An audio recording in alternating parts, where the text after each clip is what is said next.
Bonsoir à toutes et à tous, c'est la toute dernière édition de Metro News pour cette semaine. Bienvenue.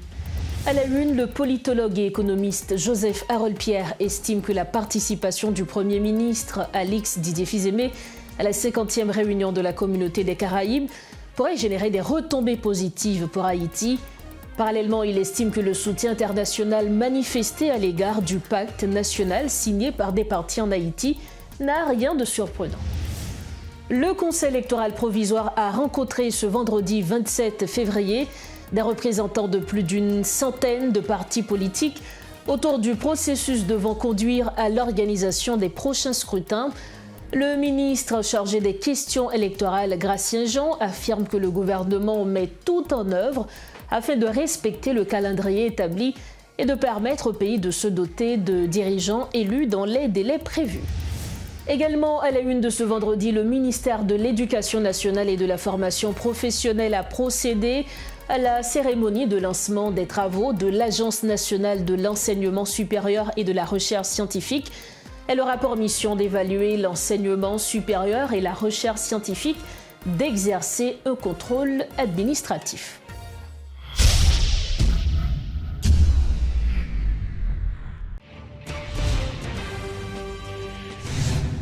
Bienvenue au développement des titres de l'actualité. Le politologue et économiste Joseph Harolpierre estime que la participation du Premier ministre Alix Didier Fils-Aimé à la 50e réunion de la Communauté des Caraïbes pourrait générer des retombées positives pour Haïti.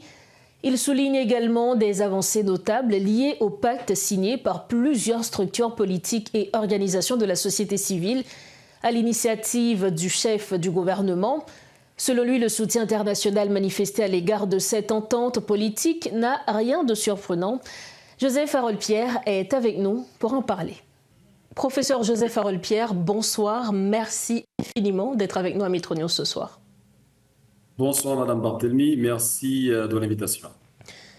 Jeudi 26 février 2026, le Premier ministre Alix Didier Fils-Aimé était de retour au pays après avoir participé à la 50e réunion des chefs de gouvernement de la CARICOM. Et comme retombée de ce voyage, le Premier ministre a annoncé une aide de la Finlande de 2 millions de dollars. Professeur Harolpierre, selon vous, est-ce que le Premier ministre Alix Didier Fils-Aimé pourrait avoir justement d'autres retombées outre que cette aide de la Finlande ? Bon, d'entrée de jeu, je dirais que oui, parce que le gouvernement est très bien positionné actuellement, parce qu'il a le soutien du gouvernement américain, mais il ne faut pas, je dirais, entrer en euphorie, parce que les promesses sont une affaire et les décaissements en sont une autre. Fort souvent, nos chefs d'État et de gouvernement savent participer à des rencontres, à des sommets internationaux, et ils ont fort souvent eu des promesses, mais qui ne sont pas toujours honorées. Donc, c'est-à-dire, il faut attendre.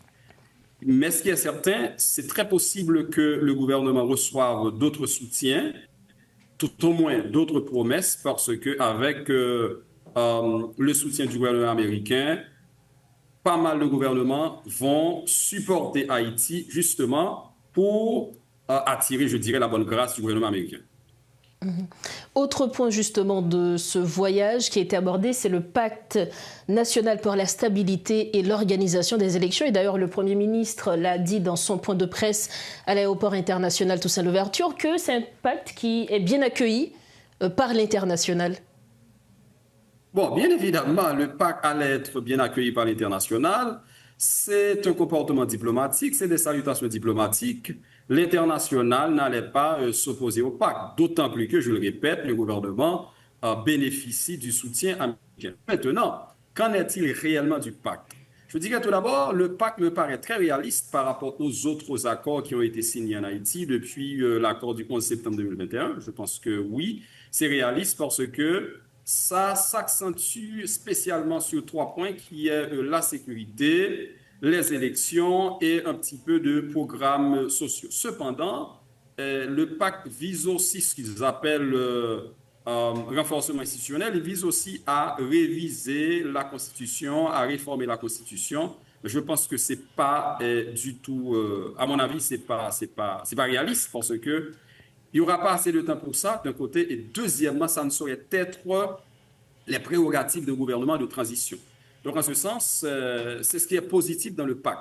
Mais qu'est-ce qui est négatif? Je pense qu'il y a deux choses. Tout d'abord, le gouvernement il n'y a pas un terme au mandat du gouvernement.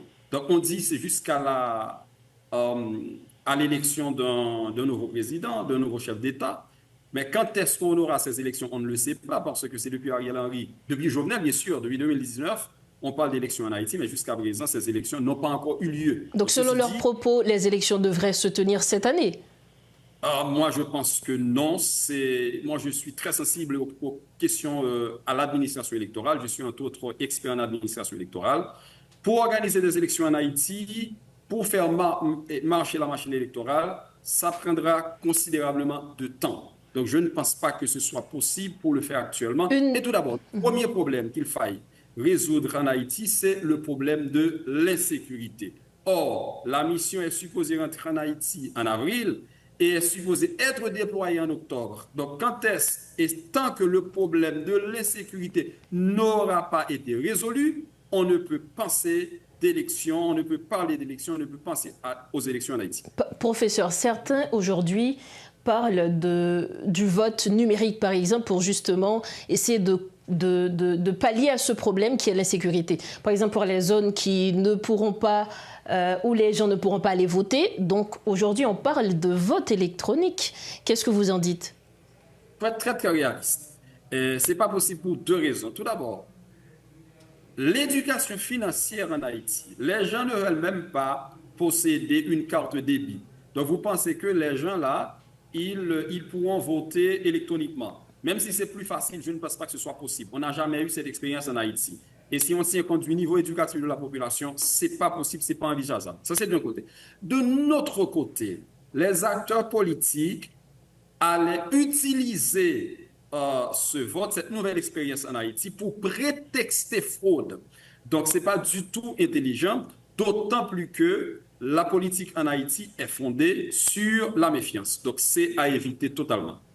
Après la signature de ce pacte, il y a eu plusieurs structures, plusieurs partis politiques, hommes et femmes politiques, notamment des hommes et des femmes de la société civile, qui sont montés au créneau pour dénoncer le caractère non inclusif de ce pacte. Est-ce que vous, puisqu'on parle d'un pacte pour l'organisation des élections justement, est-ce que vous ne voyez pas un risque pour les non-signataires de ce pacte justement de ne pas pouvoir soit aller ou gagner les élections, puisqu'ils n'ont pas décidé de signer ce pacte? Donc, quels sont les risques pour ces partis? Il faut voir ça à deux niveaux. Tout d'abord, signer le pacte n'est pas une condition pour participer aux élections, bien sûr que non. Ça, c'est une autre affaire. On n'a pas besoin de signer le pacte pour supporter candidat ou bien pour participer aux élections. Mais maintenant, il faut voir le pacte à ce niveau-là à deux dimensions. Il y a deux aspects. D'un côté, du point de vue conjoncturel, les partis qui ont signé veulent profiter des rapports, ou du moins des relations du gouvernement avec le gouvernement américain. Bien évidemment, donc on sait qu'il est extrêmement difficile de s'opposer au gouvernement actuellement parce que le gouvernement reçoit ou bien bénéficie du soutien du gouvernement américain. Donc c'est une démarche très intelligente de la part des partis qui ont signé. Donc, on a l'impression qu'ils sont mieux positionnés par rapport aux autres. D'où le risque justement pour les autres. En fait, pas nécessairement. Le problème, c'est qu'il n'y a pas de parti politique en Haïti. Il y a une pléiade de partis qui n'ont pas signé. Imaginez-vous que ces partis-là avaient la capacité de former une coalition. Donc, ils seraient le parti majoritaire en Haïti. Donc, les partis qui ont signé peuvent, en quelque sorte, bénéficier du soutien du gouvernement quand on sait le niveau de la corruption en Haïti. Il y a tout ça. Mais je ne crois pas que ce soit un blocage ou du moins un pari perdu d'avance pour n'avoir pas signé le pacte. Je ne le pense pas, je ne le crois pas. Cependant, si on va au-delà du conjoncturel, avoir signé le pacte signifie qu'il n'y a pas de parti politique en Haïti, qu'il n'y a pas d'élite politique en Haïti, parce que signer un pacte, je le dis, même si le pacte n'a pas un terme, le gouvernement n'a pas un terme, mais on sait que comme je l'ai toujours dit, l'international, spécialement le gouvernement américain, c'est l'acteur principal du jeu politique haïtien. Eh bien, les Américains pourront quitter le Premier ministre quand ils le voudront. Donc, à ce moment-là, c'est comme s'il y avait un terme implicite au pacte qui dépend de la volonté du gouvernement américain.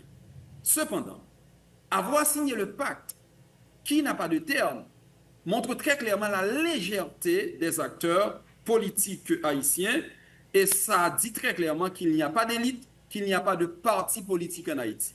Mais les élites, les partis politiques véritablement, ne vont pas se construire d'un jour à l'autre, ça va prendre du temps. En ce sens, on comprend le comportement des partis qui ont signé parce qu'il faut profiter de la conjoncture, d'autant plus que, comme je le dis, le gouvernement bénéficie du soutien américain qui est un capital à profiter. Donc, il faut profiter. Professeur Joseph Harolpierre, merci infiniment d'avoir répondu à nos questions. Merci beaucoup. Je vous remercie, Madame Barthélémy. Merci encore. Voilà donc l'analyse du professeur Joseph Harolpierre. Il était l'invité de Métro News ce soir.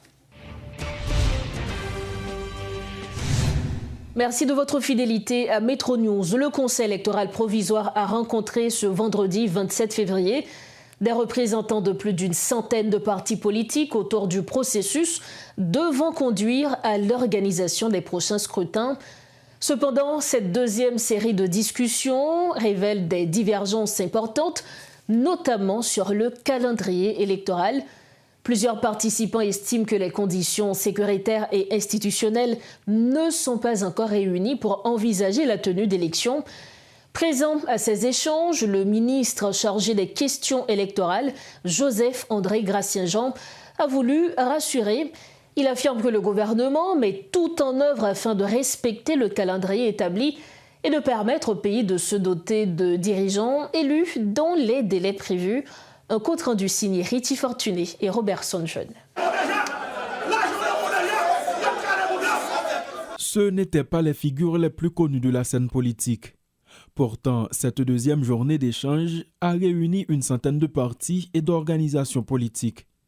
Dans la salle, les avis étaient partagés. Certains soutiennent les élections, d'autres estiment que le moment est mal choisi. Des divergences de vues qui ont animé les discussions à maintes reprises.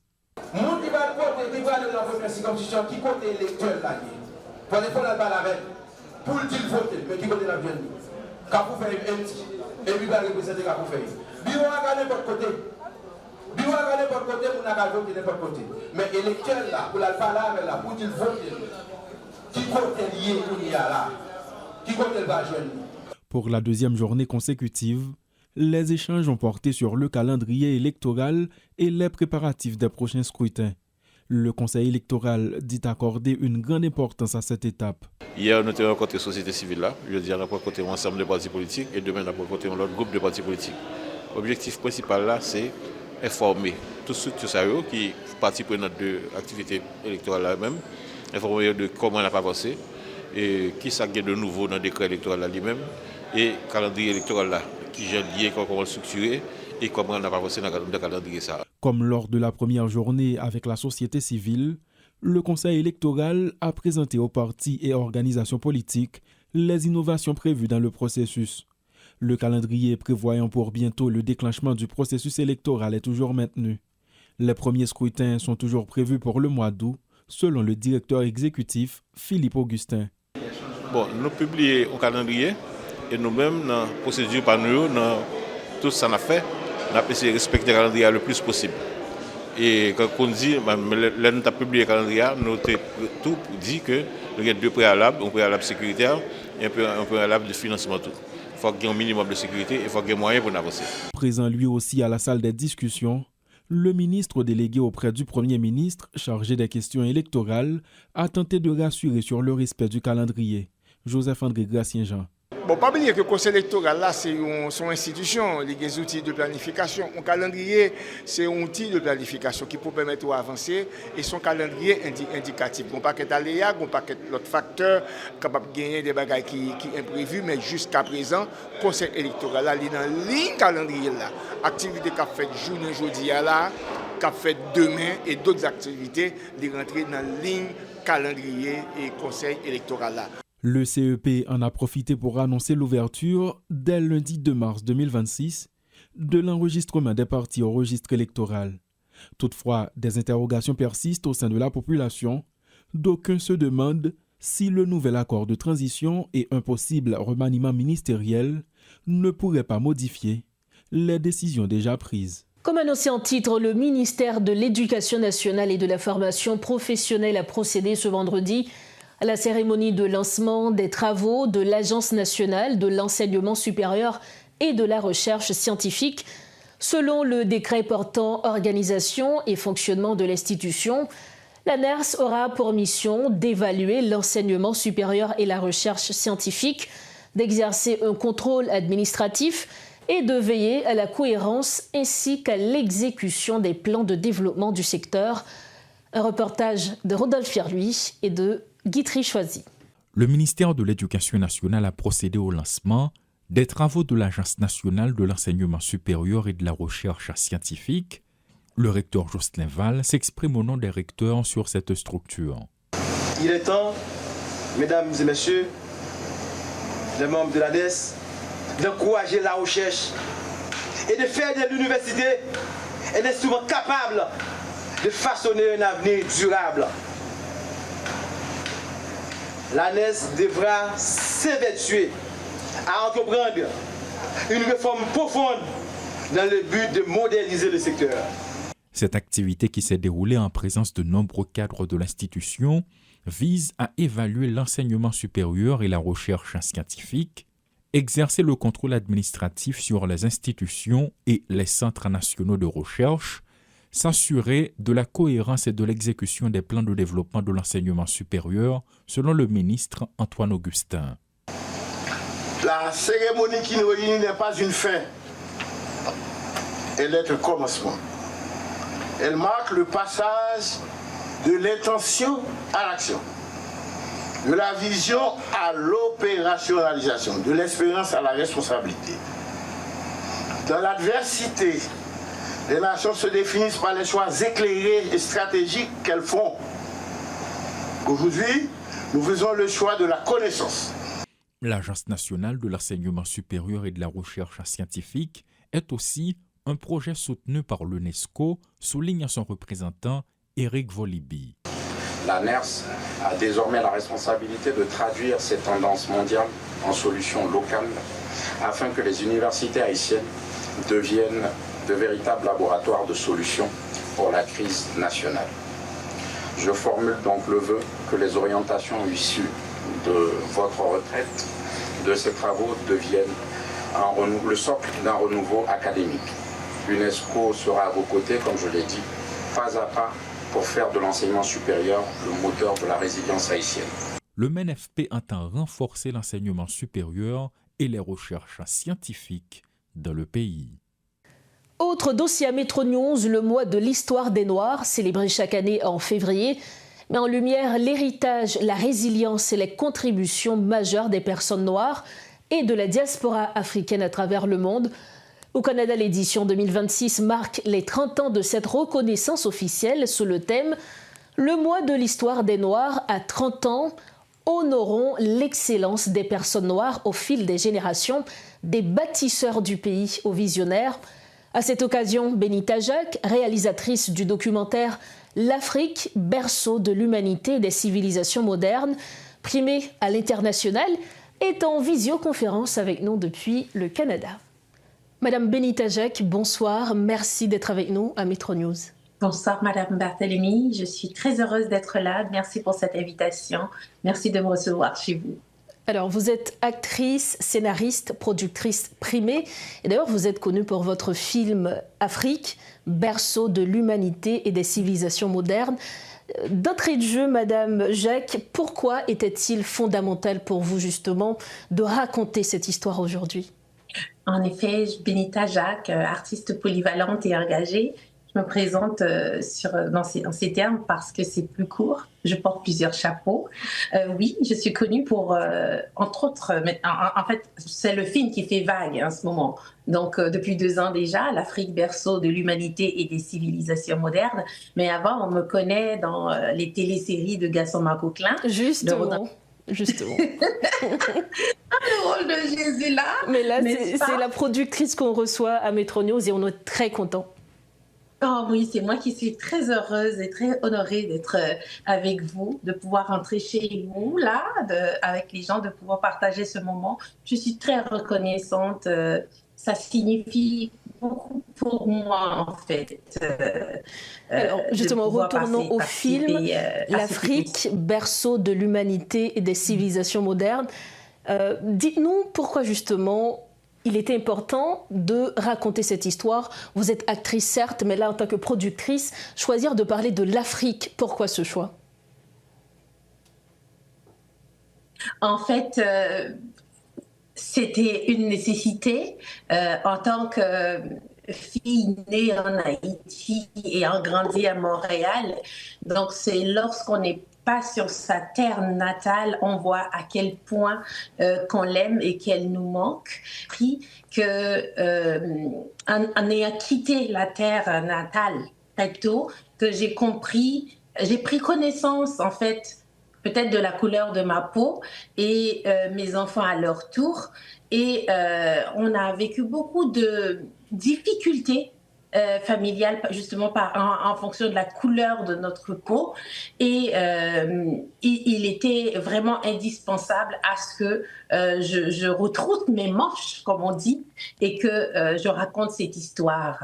Voilà, l'Afrique, berceau de l'humanité et des civilisations modernes, c'est un prétexte pour proposer la réconciliation entre les peuples. C'est un prétexte pour rappeler qui est Haïti, Haïti comme étant la fille aînée de l'Afrique, ou sinon sa sœur, si on veut le dire comme ça, et le rôle que Haïti a joué dans l'histoire et toute son importance. Et c'est en fait l'Afrique, berceau de l'humanité et des civilisations modernes, c'est un prétexte pour rappeler à tout le monde que nous sommes tous des hommes avec un grand H et qu'il est essentiel qu'on parle de taux de mélanine dans le sang et non de la couleur de peau.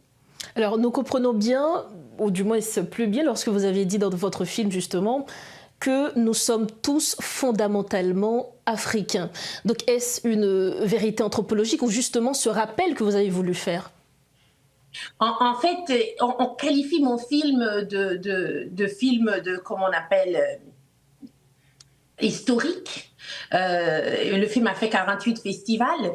C'est les deux. En fait, on comprend tout de suite avec l'aide de ces intervenants, 17 intervenants, dont beaucoup de l'UNESCO, qui nous étalent d'entrée de jeu du film qu'on nous dit qu'à l'ère de glace, c'est-à-dire au tout début, il y avait la vie seulement sur le continent africain, donc on est tous forcément africains, à la base.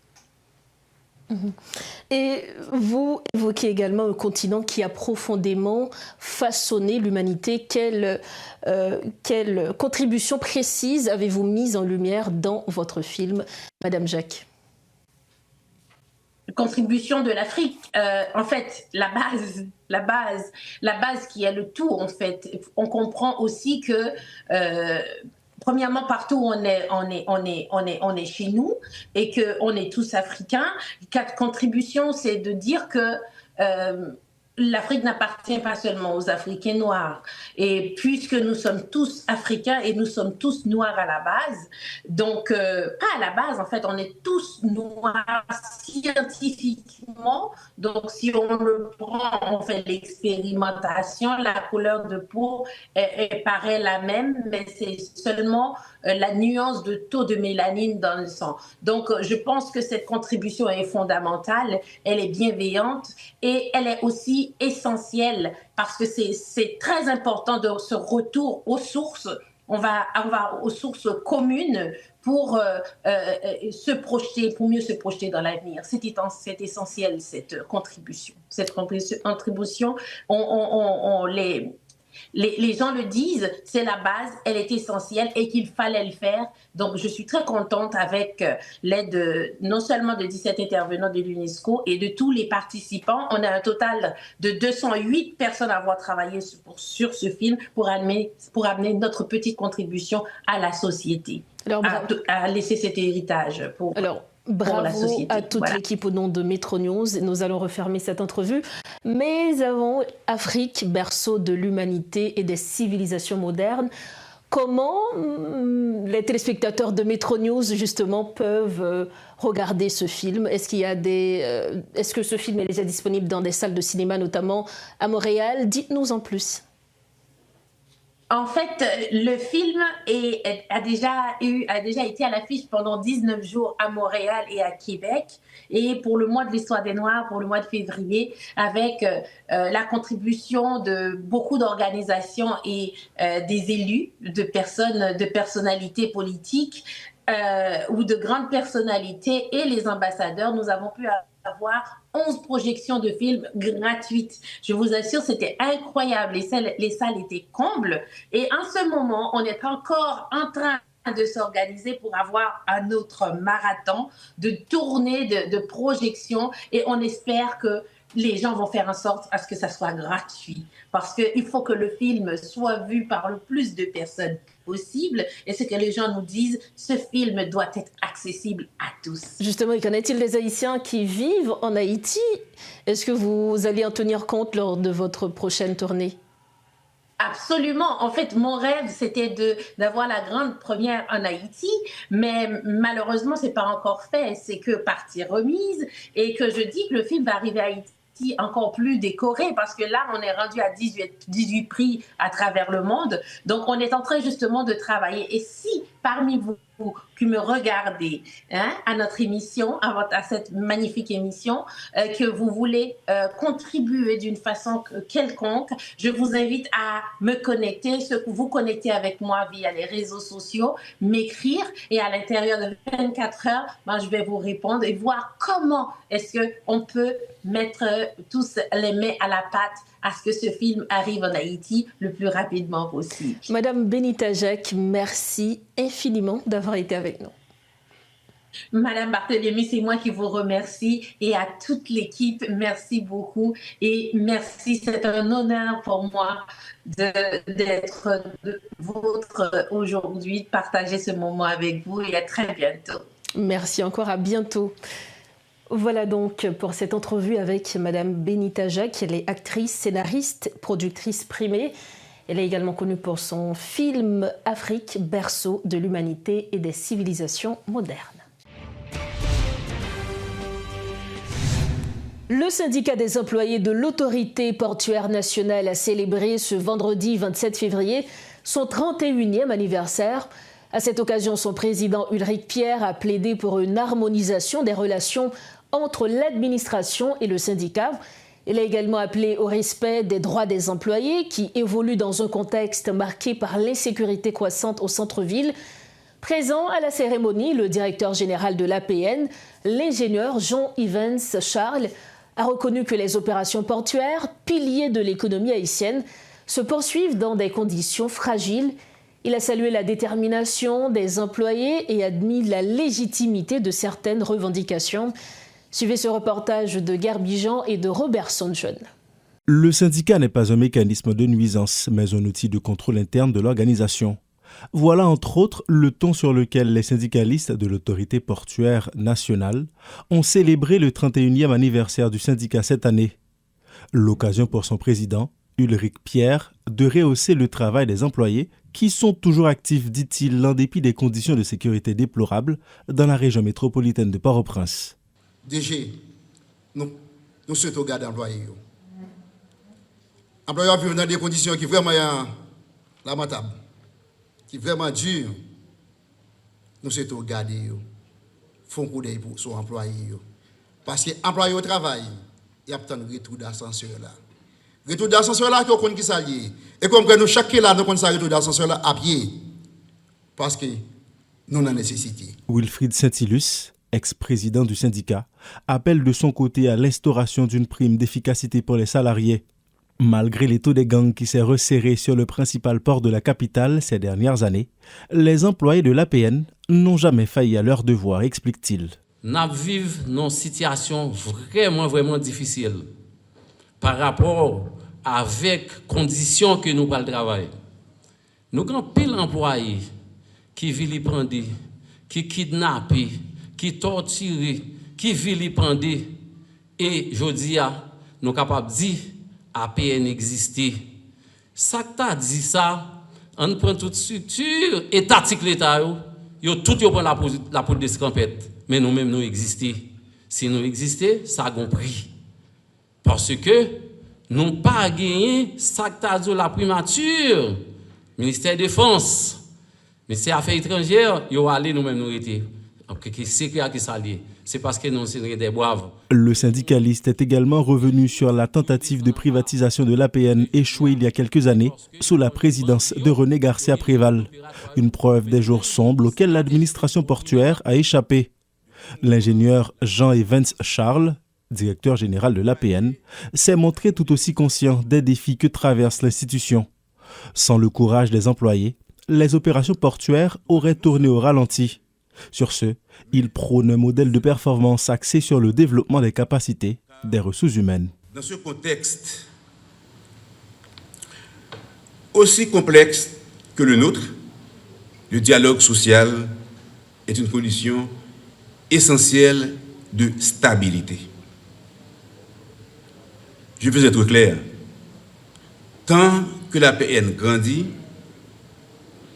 tant que l'institution se renforce, tant que sa performance s'améliore, les conditions des employés doivent également s'améliorer. Une institution qui progresse sans améliorer la situation de ses employés crée un déséquilibre dangereux. L'autorité portuaire nationale recèle également des luttes antérieures qui ont fragilisé son existence ainsi que la mainmise des politiques sur ses ressources ont fait valoir les syndicalistes. Certains vont jusqu'à lancer un ultimatum, affirmant que l'APN n'est plus une vache à lait.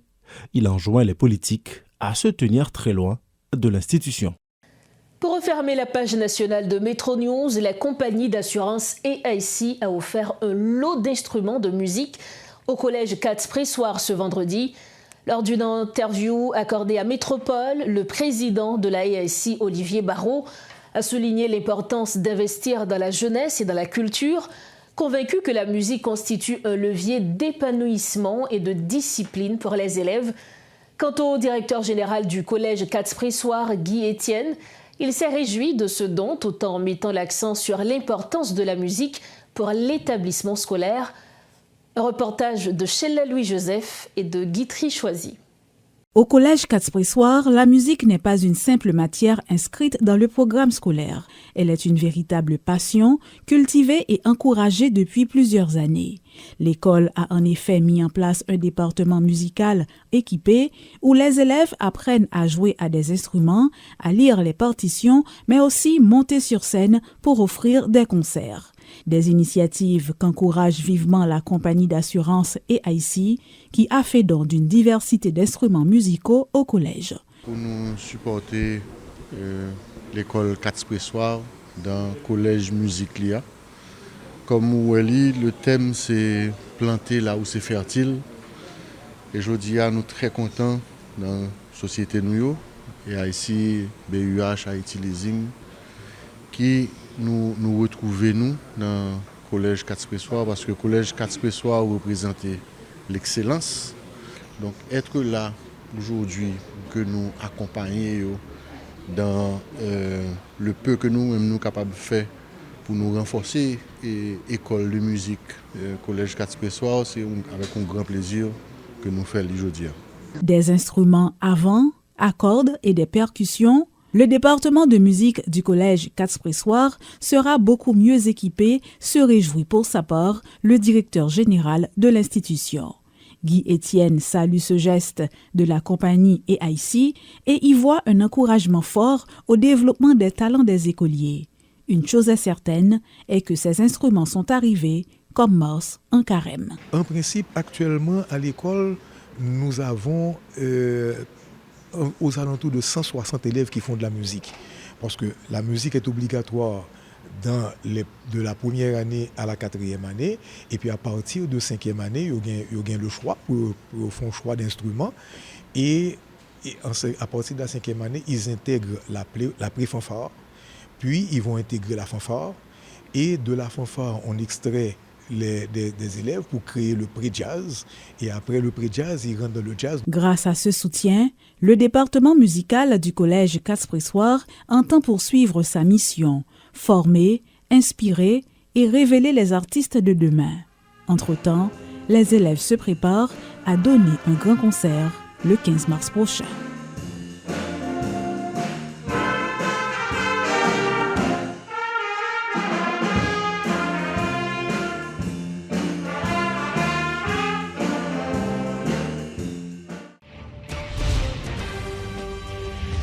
C'est la fin de cette édition de Métro News. Avant de partir, le rappel des principaux titres à la une. Le politologue et économiste Joseph Harolpierre estime que la participation du Premier ministre Alix Didier Fils-Aimé à la 50e réunion de la Communauté des Caraïbes pourrait générer des retombées positives pour Haïti. Parallèlement, il estime que le soutien international manifesté à l'égard du pacte national signé par des partis en Haïti n'a rien de surprenant. Le Conseil électoral provisoire a rencontré ce vendredi 27 février des représentants de plus d'une centaine de partis politiques autour du processus devant conduire à l'organisation des prochains scrutins.